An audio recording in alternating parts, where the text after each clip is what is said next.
Hello everyone. हम सब जानते हैं कि इस साल का नीट का पेपर कैंसिल हो चुका है और रीनीट की अनाउंसमेंट भी की जा चुकी है, लेकिन उस अनाउंसमेंट में ये नहीं कहा गया है कि रीनीट का पेपर कब कराया जाएगा। हम इस डेट को एक महीना आगे मानकर चल सकते हैं।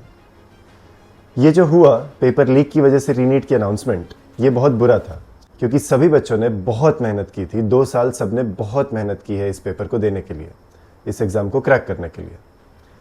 लेकिन अब इस बात को अगर हमने पकड़ कर बैठा और इसको हमने टाइम वेस्ट किया इसके ऊपर, तो इससे क्या होगा? हो सकता है जो मेडिकल की सीट आपको मिलने वाली थी वो कोई और लेकर चला जाएगा। ये वक्त अभी नहीं है कि रीनीट को लेकर के सिस्टम से हम लड़ें, बल्कि ये वक्त है कि जो कुछ हमने पढ़ा है, जो कुछ हमने सीखा है, उसको यूटिलाइज करें, एग्ज़ाम को क्रैक करें और अपनी मेडिकल की सीट को हासिल करें। मेरा नाम नमन विश्वजीत है और मैं फर्स्ट ईयर MBBS स्टूडेंट हूँ।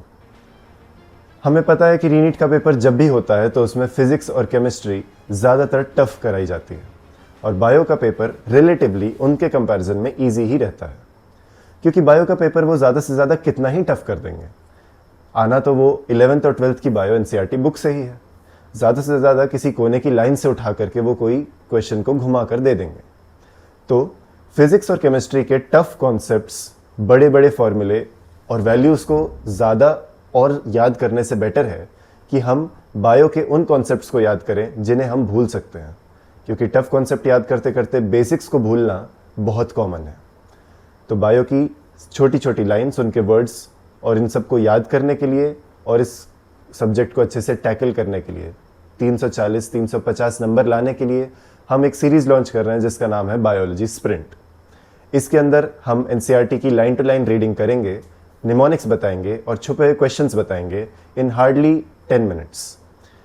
इन 10 मिनटों को आप कभी भी देख सकते हैं। आप कहीं बाहर गए हैं, कहीं वॉक पे हैं, कहीं बैठे हैं, खाना खाते वक्त, दिन में कभी भी।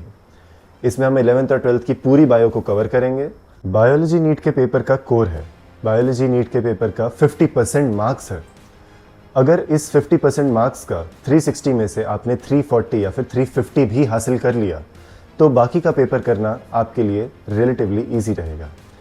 कभी भी कोई आपसे इंडिविजुअली फिजिक्स, केमिस्ट्री या बायो के मार्क्स नहीं पूछने वाला है। वो एट द एंड आपके टोटल मार्क्स ही देखने वाले हैं एंड उसी के बेसिस पर आपको आपकी मेडिकल की सीट मिलेगी। मेरे कई सारे फ्रेंड्स थे जिनका फिजिक्स, केमिस्ट्री, बायो तीनों बहुत ही अच्छा था, या फिर जिनका सिर्फ फिजिक्स अच्छा था। मेरा खुद का पेपर 2025 का, उसमें फ़िज़िक्स इतनी टफ आई कि इवन वो फ्रेंड्स जिनकी फ़िज़िक्स बहुत ही अच्छी थी, उन्होंने फ़िज़िक्स पर इतना फोकस किया कि उनको बायो अच्छे से करने का ज़्यादा टाइम मिला ही नहीं। और बायो जो उनको ऑलरेडी आती थी, उन्होंने बहुत उसमें मार्क्स मिस किए हैं।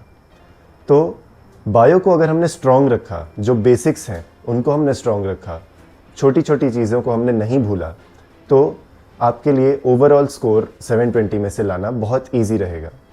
तो फिर पेपर चाहे कितना ही टफ आने दो, बायो को हासिल किया तो फिर पेपर का मेजॉरिटी स्टेक तुमने अपने आप हासिल कर लिया है और पेपर फिर तुम्हारे लिए बच्चों का खेल होगा।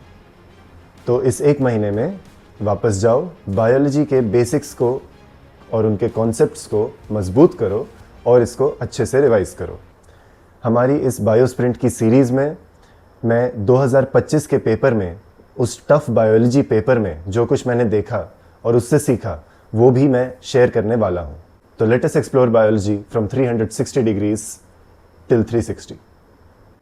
Thank you.